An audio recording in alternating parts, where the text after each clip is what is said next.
of a real person. WSIC News Talk Now.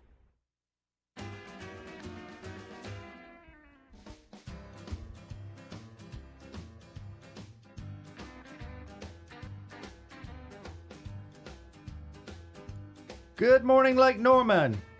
This is Cornelius, Mayor Woody Washam, and we are about town today.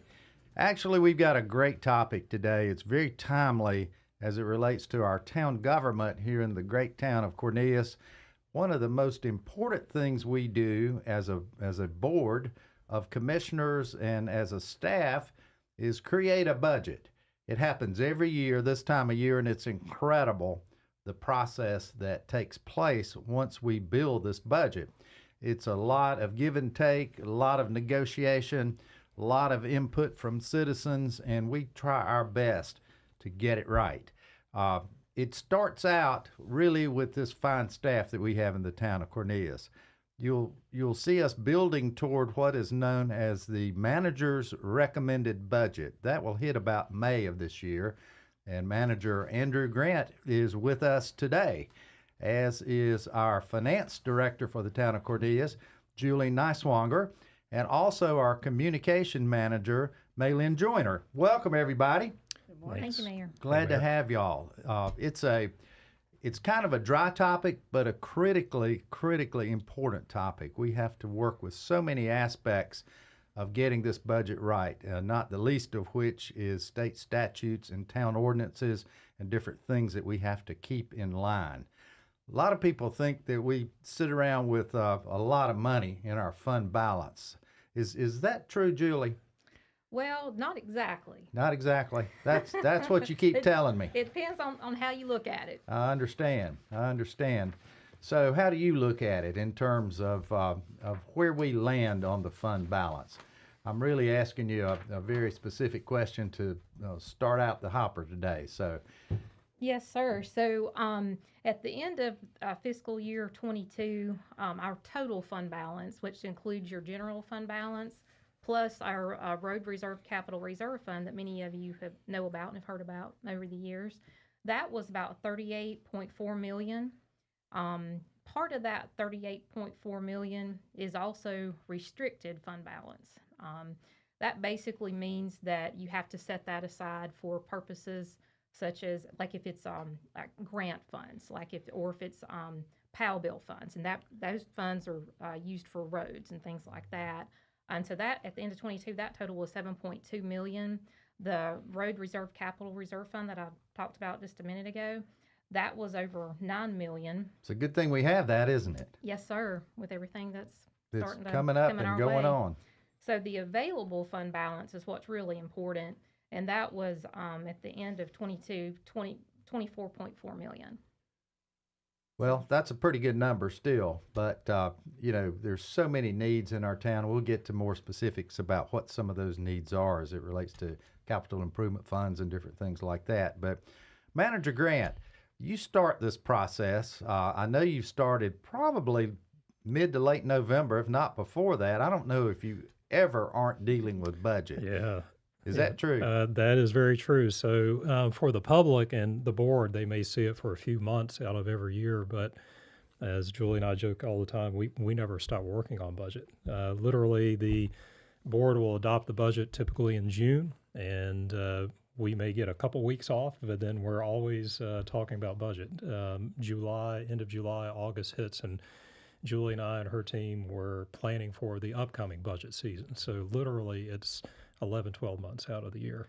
So how do you start out? I mean, this is quite a process, and literally, how do you make the sausage here, I guess is what I'm after here. Where does this all start? Yeah, so, referring to your existing budget is always a good place to start. But also, we always look at our priorities. We always look at our needs.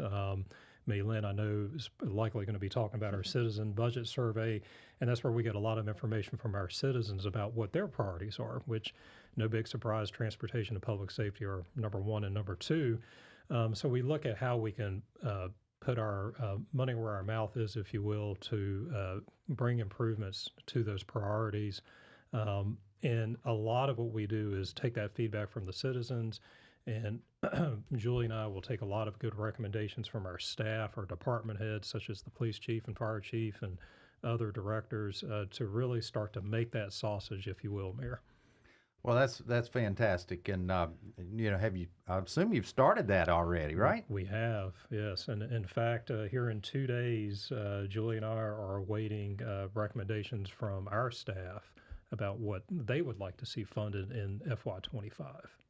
And this will head toward I guess, an in-town budget retreat, if you will, which will occur in February, I believe. And isn't that correct? I know that's on my calendar. Early February. In fact, we have the budget calendar right here, and I've put my old man glasses on, and February 8th is when we have that planning session. Yeah, and that would be open to the public. All of our sessions regarding budget are open to the public, and we really want to hear from the public. And we do hear from the public. But that's kind of where it all starts, and that's a culmination of hearing from our department heads, the manager, the finance director, and all aspects of town government will compile their own recommendations. And then we start the whittling down process. That's right. Is that true?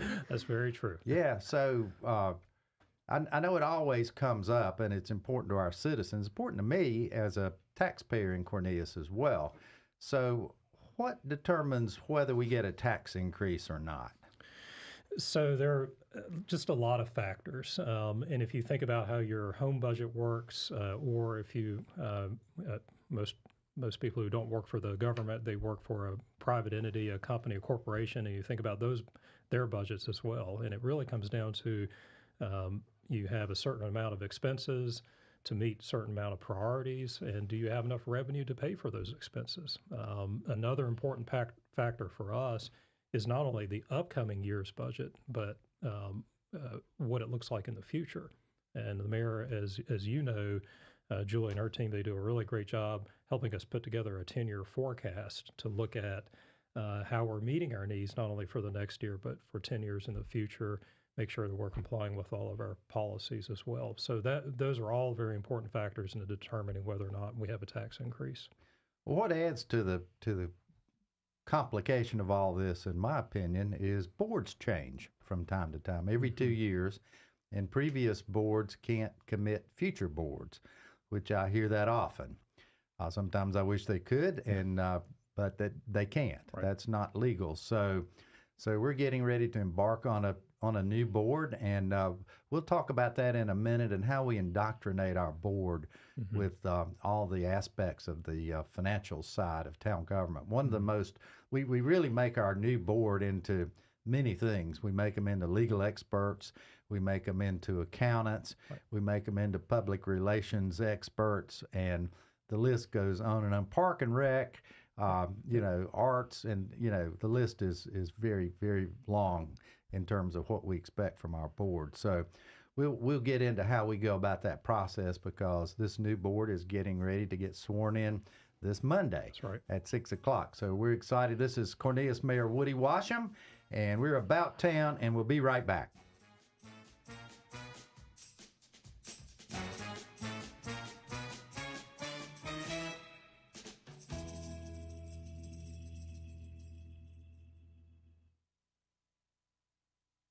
More About Town with Cornelius Mayor Woody Washam is coming up on the new 105.9 100.7 WSIC. Here's your WSIC community calendar. The Docksiders, performing at Kane Center for the Arts on Saturday, December 9th, are almost sold out. The Docksiders will take you back to the year 1981. Their unique and electric tribute act of yacht rock features songs from Hall & Oates, Christopher Cross, Kenny Loggins, and more. The Docksiders, Saturday, December 9th at Kane Center for the Arts. To purchase your tickets, visit kanearts.org. Community Singers of Lake Norman are performing again Christmas style, December 3rd in Mooresville, December 5th in Huntersville, and December 11th in Cornelius, each evening at a different church. Community Singers of Lake Norman. For more info, visit lakenormansings.com. The Community Singers of Lake Norman, lakenormansings.com. Want to see more than 5 million Christmas lights at one time? Speedway Christmas is back! Happening daily, the amazing Speedway Christmas at Charlotte Motor Speedway is happening now through January 7th. The show is open 6 to 10 p.m., rain or shine. The Infield Christmas Village is open Thursday through Sunday nights. Speedway Christmas at Charlotte Motor Speedway, now through January 7th. For tickets, visit charlottemotorspeedway.com. Santa is here! Schedule your time to take pictures between now and Christmas Eve in Birkdale. For more info and to schedule your time with Santa, visit birkdalevillage.com. Enjoy some time with Santa and the Winter Wonderland experience, a classic Christmas in Mooresville, Friday, December 8th. For more info, visit mooresvillenc150.com. Have an event you would like to tell people about? Yard sales, estate sales, and everything in between? Visit WSICnews.com and click on events to submit your event today. And now for a look at your weather forecast from the WSIC Weather Center. We expect the sun to stay out through the remainder of the afternoon. That high temperature today is going to be up near 57 degrees. And as you head into the evening, the clouds are going to begin to roll in. Low temperature tonight is actually going to be above freezing. We'll be down at 36 degrees. This has been your weather forecast from the WSIC Weather Center. Call now to speak with Cornelius Mayor Woody Washam at 844-STUDIO-4. It's About Town on the new 105.9 100.7 WSIC. Be a part of the conversation. We can't fix America's debt by starving its people. Have your say. One shooting after another, and we're doing nothing to solve it? This is WSIC. News Talk Now.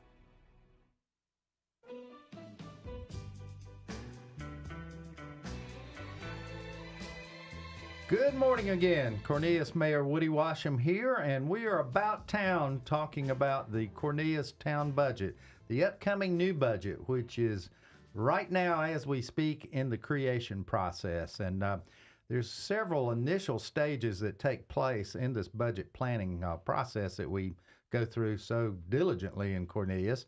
We've talked a little bit about actually getting our Board of Commissioners up to date. That process has already started, even with our newly elected commissioners. We actually have 3 newly elected commissioners and 2 returning commissioners this time. So our board is predominantly new folks that have never done a budget before. That doesn't say they won't do a great job with the budget, but there is a onboarding process for them to understand how we go through that process in the town government.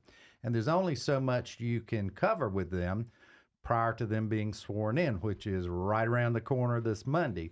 And we really do invite everyone to attend our swearing-in ceremony, which will take place at the Cornelius Town Hall beginning at 6 p.m. It's fabulous to see how government churns and how government smoothly transitions from one governing body to a new governing body. And I'm very privileged to serve as your mayor again in Cornelius. And then we will also swear in the 5 new commissioners, and they're all new because we have 2-year terms. We will continue to have 2-year terms in Cornelius, and we'll go through that process on Monday, and the fun begins. So, as part of that process, they will go through very intense conversations with our town manager. I will attend as many of those meetings as possible, but those start this week. Mm-hmm. And, that's where we start bringing them up to date on the specifics of the transition from one budget to the next budget. So, Andrew, I know you started that here a couple of years ago, or maybe less than that, and it's been a wonderful process to keep people up to date as how we're traveling through the budget year, right? That's exactly right. And one of the things we do, not only internally, but publicly as well, and you'll remember this, Mayor, we've implemented some pre-meeting discussions, if you will, leading into that February 8th planning session and also the budget workshop in March, because we have, I'll call them necessarily high users of our budget, such as the police department and fire department, transportation, personnel. we provide the board with enough background information and baseline information about those departments' needs from a budget standpoint, financial standpoint, so that by the time we hit the planning session and the budget workshop in February, March, they've got enough background information to really understand what is going on, because it is very complicated and very complex, and it is a lot of information. So we try to get everyone sped up as much as possible. Gotcha. And the town of Cornelius runs as much as possible. It is government, but it runs as much as possible as a business. And I know in my 50 years in banking, one of the key components was making sure that you're paying people competitively. That aspect of our budget is, to me, very critical. We have lots of discussions about that. What is that right number? So in town government, how do we know how people are paid in their range, or if they're being paid fairly? How do we go about that process? Yeah, that's an excellent question. And we are, like you referred to, Mayor, not unlike the private sector. If you look at almost any corporation, including government, your number one cost is going to be personnel cost. And it is for a very good reason. Our employees, and I've always said this since I've become manager 5 years ago, our employees are our number one asset. True in any business, right? In any business, and especially for government. And we have, and I can turn to my left and my right, we have a relatively new employee, a high-quality employee in MaeLynn, a tenured employee like myself and Julie, and we want to keep our employees. And we have other governments that want our employees and have poached our employees in the past. And so we want to prevent that. We want to keep our employees here.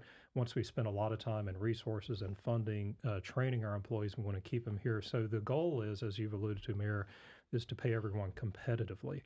So over the past 5 years, we've really implemented a plan where we have finally gotten to the point where I feel like we're paying people competitively. And we do that by a very quantitative, objective manner. There's hardly any subjectivity to it. We obtain salaries and salary band information, salary range information from all of our quote unquote competitors in the market.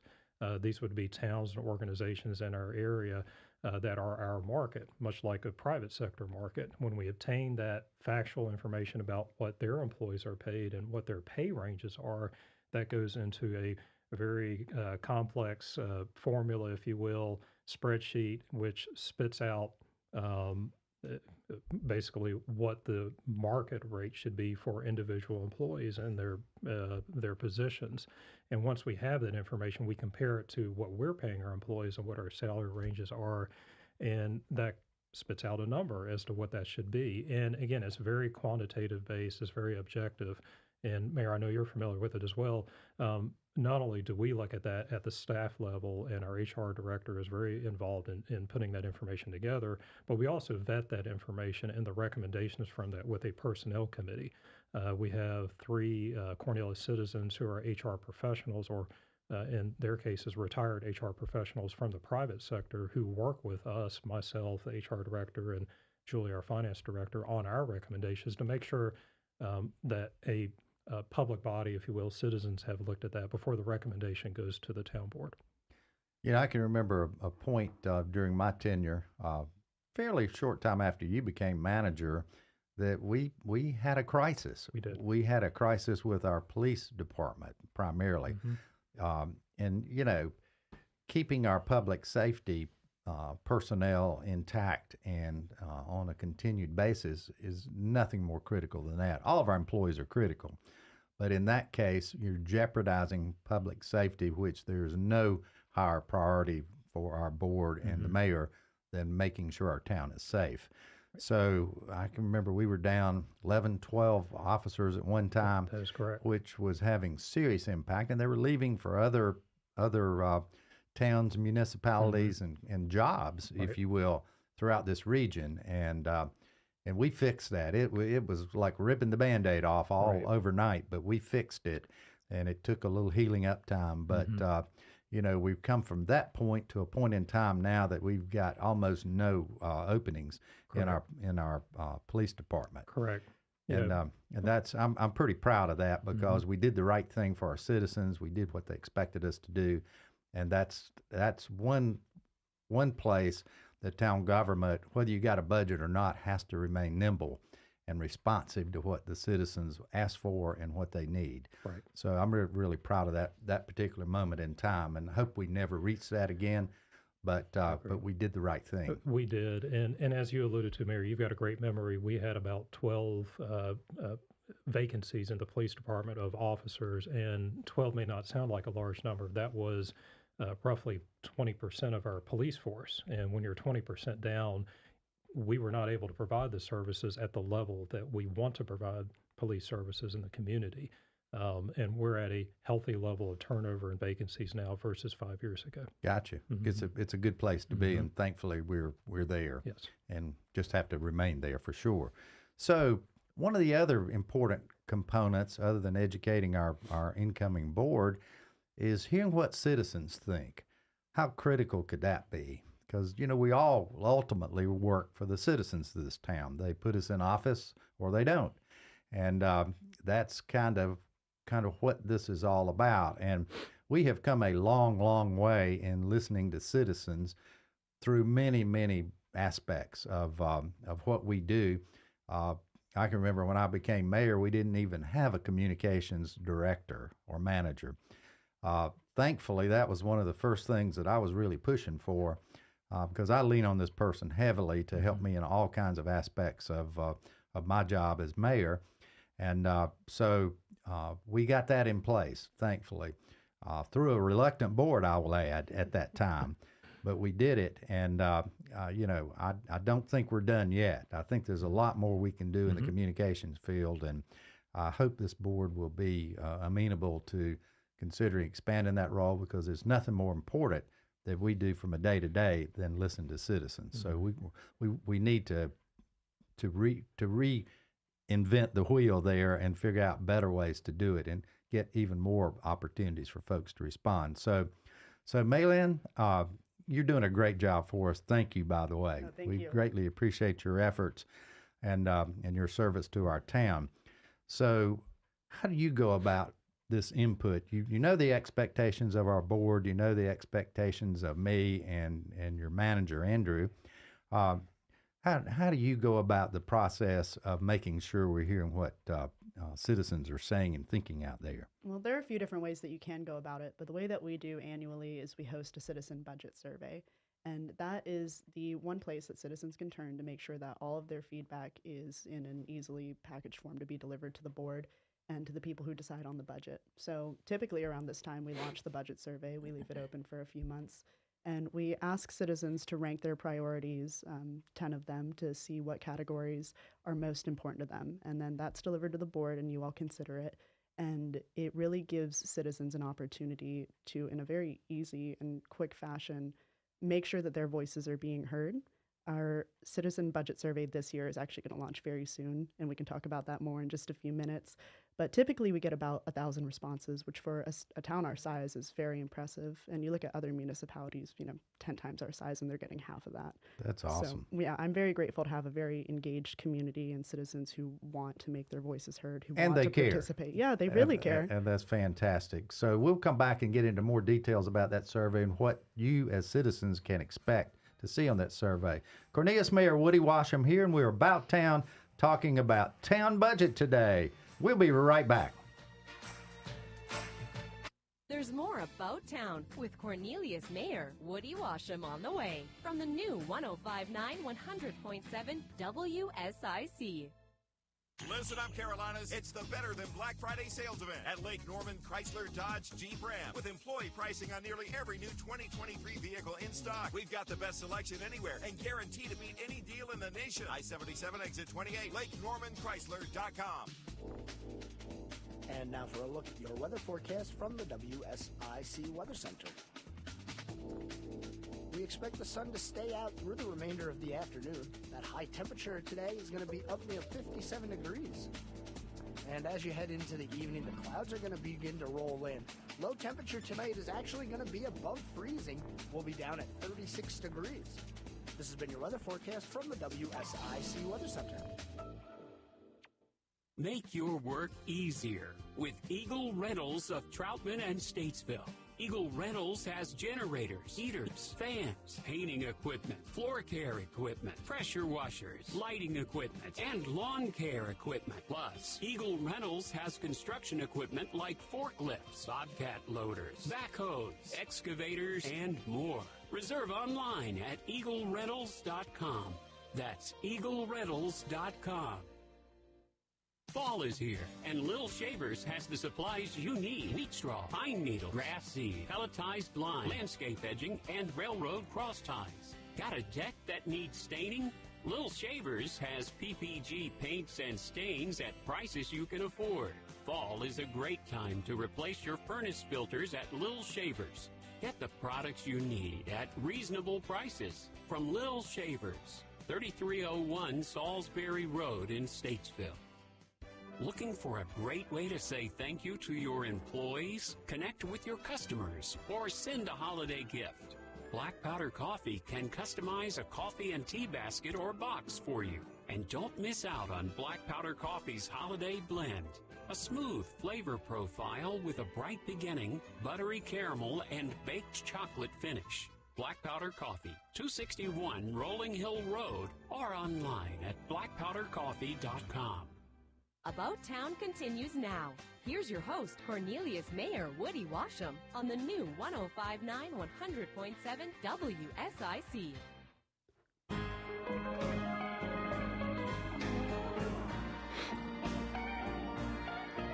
Good morning again. Cornelius Mayor Woody Washam here, and we are in our next segment of About Town, talking town budget. And we were on a topic right before the break regarding citizen input and surveying citizens and having opportunities for them to provide the board and the mayor feedback as to how we process through the process of this budget preparation. So, MaeLynn, tell us a little bit about the kinds of things that we need to know from citizens in order to make the kind of decisions that we're expected to make on their behalf. Well, the number one thing that you need to know is what they want you to spend their money on. You know, as taxpayers, it's actually the most important part of the budget process that we know what people want out of their government. And so we ask a handful of questions to try and ascertain that information. And the biggest one is that we give them 10 categories that budgeting can fall into, and we ask them to rank them on a scale of 1 to 10. 1 being their most important priority, which in the past couple of years has been transportation. Number 2 has been public safety, and number 3 has been parks and rec pretty consistently. And I'm not surprised about that. As long as I've been elected, I think it's been pretty well stacked up that way, with transportation and public safety kind of, exchanging places a time or two. But there's nothing more important than those 3 categories for sure. I know that. I hear that as well in my feedback around town.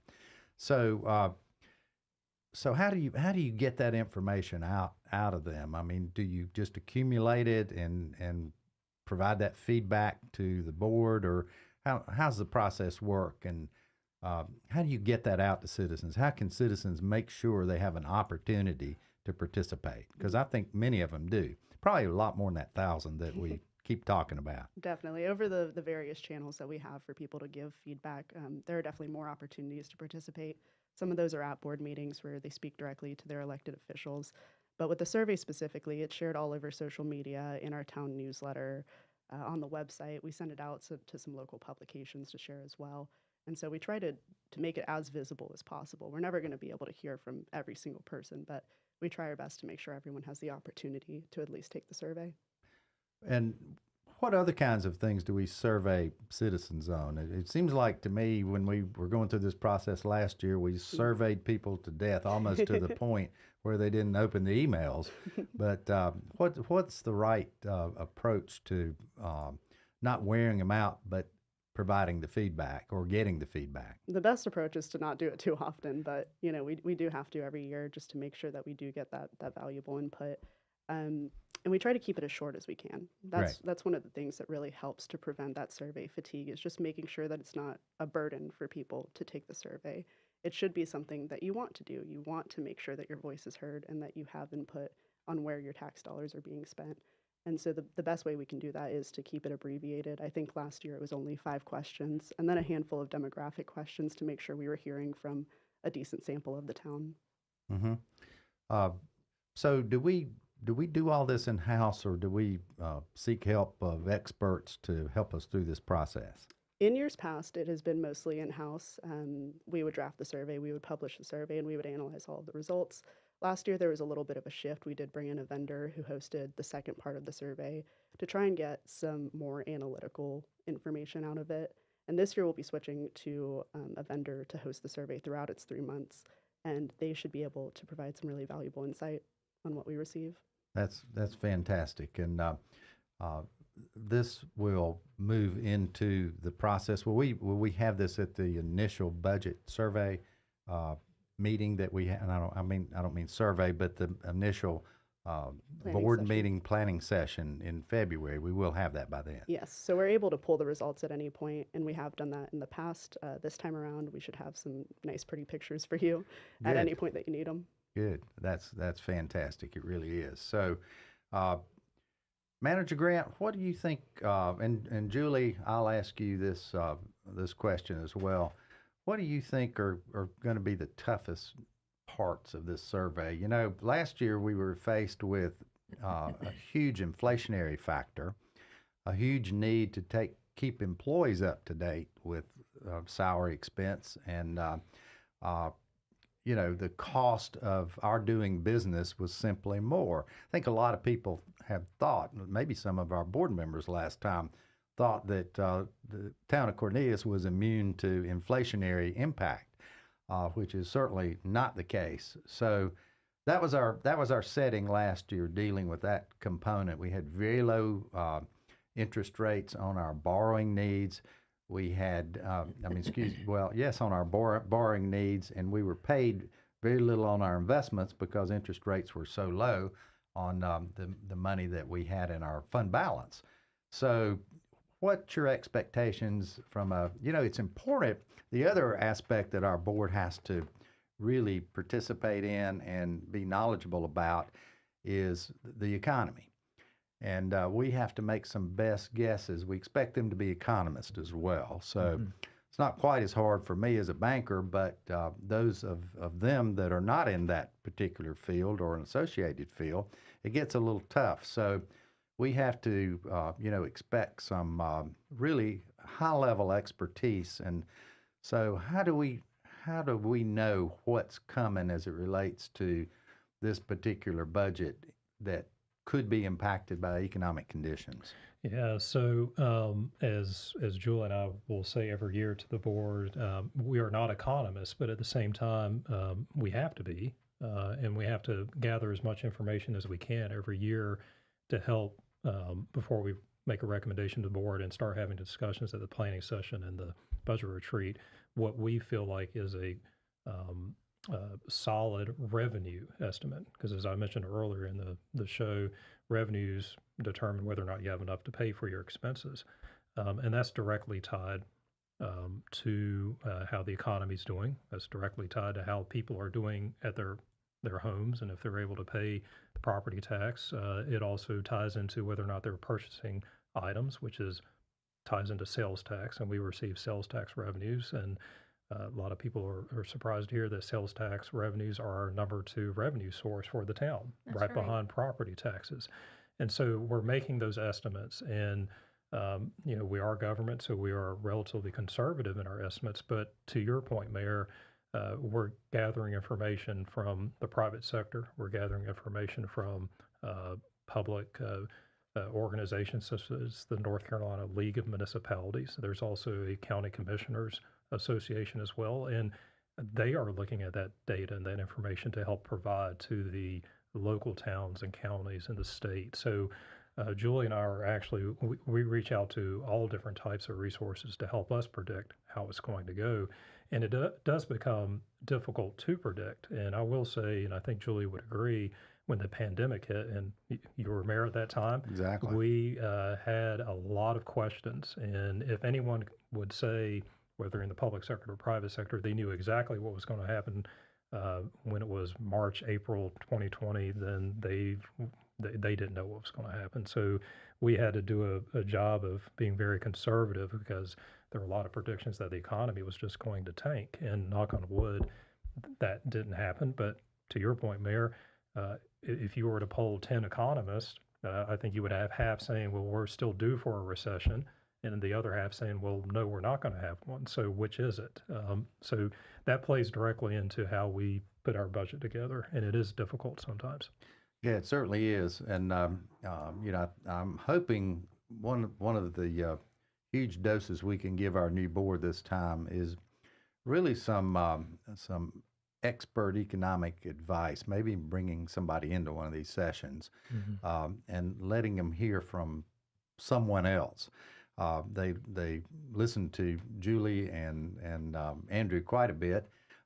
Maybe it would make some sense for them to hear from some credible external sources as well. So we'll talk more about that as we work through it. But we're pretty new in this budget year process. So when we start planning our budget retreat, both our in-town and our very concentrated, I suppose we went to Charlotte last year, so I'm sure we won't go far this year. I may not go out of town at all, but the board will be helping us make that decision as we move into the next few months ahead. So more to come on that. But as far as the revenues, are there other sources other than, we talk about sales tax, we talk about property tax, and we all dream about other resources for revenue. So how do you guys as staff think about that, and what do you see as other potential resources?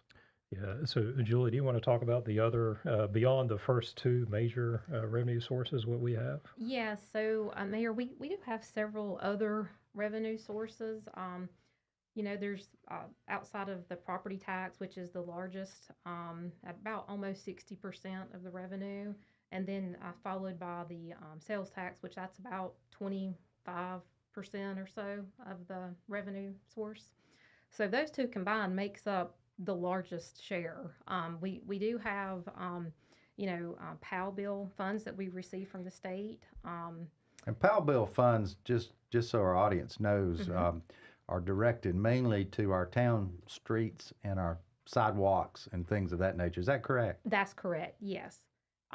We really depend on that too. We absolutely do. So that's a very large one.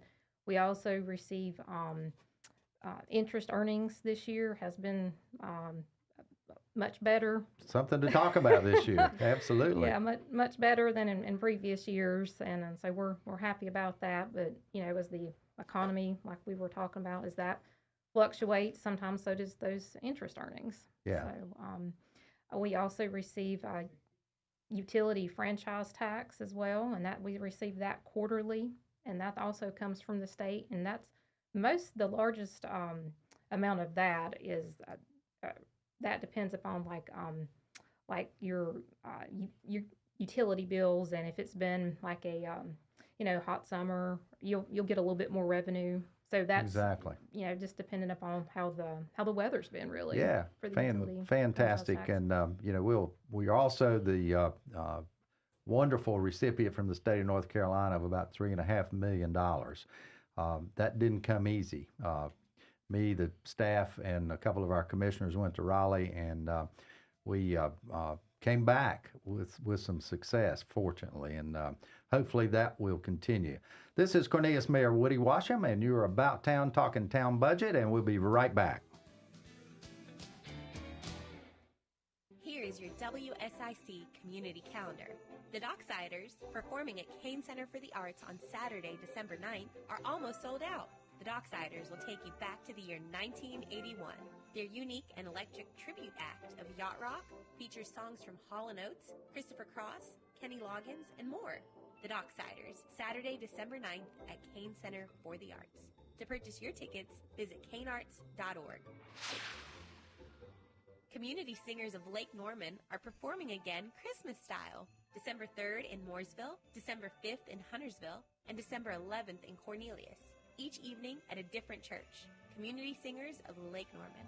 For more info, visit LakeNormanSings.com.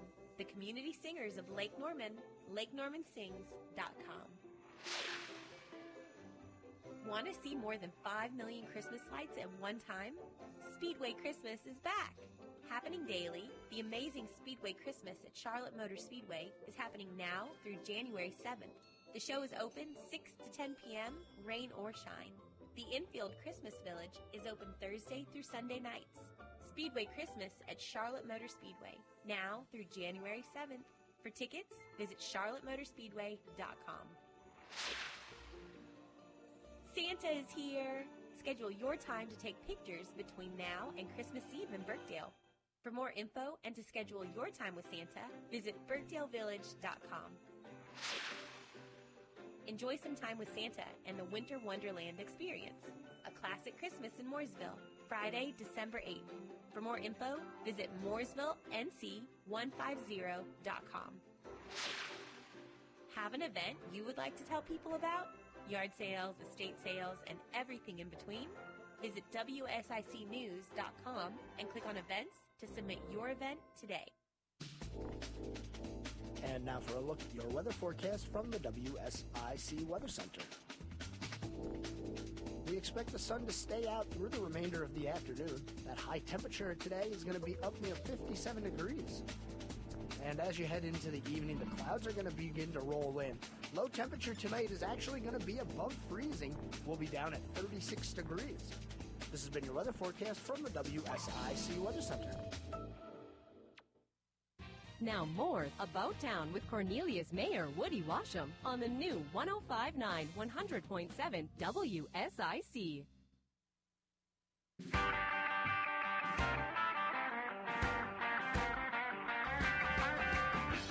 Good morning again for our final segment of About Town. This is Cornelius Mayor Woody Washam, and we're talking about town budget today. Quite a process we go through in the town of Cornelius, and I think probably every municipality in the state of North Carolina, if not the country, as we try to get it right related to our budget preparation and the final approval of our budget.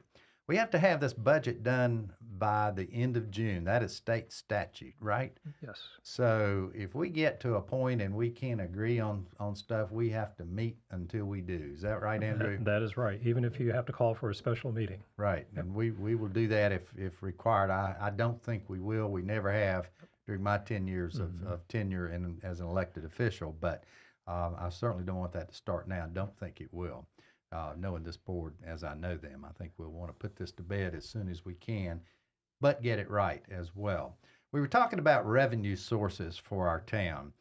I don't think we can have enough revenue sources right now to pay for particularly all the projects that we face as it relates to transportation and needs of our parks and rec, and many of the CIP expenditures that we're faced with. That list goes on, and they're very legitimate expenses that are not just made up. Sometimes we can do planning and kick the can a little bit, and sometimes we kick the can a little too far, a little too long, and so we also have got to get it right. I mean, you get a parking lot with holes in it. I can remember the time we had a real fight over whether to remove the holes and the bad conditions of one of our parking lots. We finally did it, and but we had to actually kick that can to get that budget approved. So there's all sort of negotiations that have to take place along the way. So as we travel down this road with additional revenue, I think one of the real resources for us has been our friends and family, if you will, at other governmental levels of government. Certainly Mecklenburg County's been good to us. I can't say enough good things about how important it is to have a great relationship with our county commission and our county manager. So tell us about our relationship with the county and why that's important, either Andrew and Julie. I know y'all both know. Right. So we work hand in hand with the county all the time, and we do the same with our neighboring towns. But the county obviously geographically represents everybody. And we have a very good relationship, staff to staff, and then also elected officials to elected officials as well. There's so many projects that we have worked on with the county through the years. We could take 10 shows to talk about them.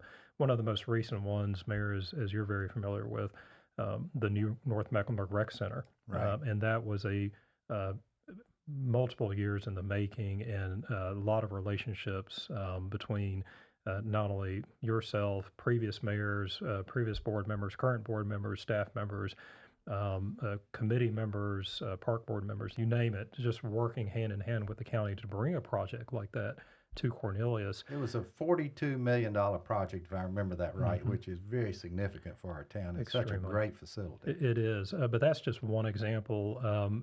Greenways, we partner with the county on greenways. When we construct a greenway, or sometimes we partner with the county for capital funds to construct a greenway, they have graciously taken over maintenance of those greenways so that we don't have that expense moving forward.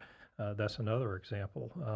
You could look at projects like the Kane Center right in our downtown. Not only did the town contribute financially, but the county did as well. And you know, part of our strategy with that was, let's get the county invested in the Kane Center, and then we can turn to the state of North Carolina. Correct. Which is the next aspect of resource for help when we need to do special things. And so we did that. We got $1.5 million out of Mecklenburg County. We turned to the state and said, hey guys, surely y'all can do better than that. And sure enough, they did. We got $2.5 million, which really came at a critical time in and around the COVID time with the Kane fundraising. It was a critical time to get that in the bank and move that forward. So many thanks to the state for helping us with that. But you know, the state came back to us this year. This trip to Raleigh that we have just talked about, on multiple conversations with Raleigh as well, we were able to walk away with that with several of our asks in place, which accumulated to about $3.5 million. The $500,000 will be totally dedicated and is allocated to a new history museum in the town of Cornelius, which I think is very important to retain our history as folks are aging out like me. And we're getting to points in time that who you got to ask about how was it back then. So I'm very excited about that. We'll kick that off, and I think we're getting close to some contract in place, hopefully, to buy a building. But we have that $500,000 coming our way to help us with that. The other three, this board will be making some decisions about how that travels through our budget process as well. Very critical to keep our conversations going with government. Same at the federal level. I know we've gotten some resources in the past at the federal level. So we continue to work on that through some of the infrastructure bills, through helping us with our housing needs. You know, we have a lot of conversations with our representatives up there, including Senator Tillis and Representative Adams. We'll continue those conversations, and we're going to be having some heavy ask at the federal level too coming about. We're working on those right now. Also, other entities that we have to keep good relationships with is the North Carolina DOT. And I was just delighted to come home after a few days out of town and hear that one of our main critical projects, road projects, is now under contract. It was great to hear that on one of our local TV channels, and I'm just delighted that that's the start of it. We've got another one I know that's out for bids, and we'll be back in January. So that's starting. But how are we going to pay for that? Because the town, in order to move these transportation projects forward, has had to step up to the plate a little bit and make some investments, and that does impact our budget, right? Absolutely. And as you've alluded to, Mayor, and Julie has as well, you know, it's not only our ongoing recurring annual operating personnel expenses, but it's also capital that drives the expenses, if you will, for our budget. And that's one of the reasons why we forecast 10 years into the future, because these projects, we know they're coming, but they're not all coming in the next 12 months. So what we've done for several years is, to your point, plan for paying for that, and we've done it a number of ways. In FY fiscal year 17, I believe that's right, Julie. That's right. We, the town board, wisely increased the tax rate $0.015, and so we're going to designate the revenues from that strictly for transportation for the projects we know that were coming. And I'm so glad and thankful that the board did that many years ago.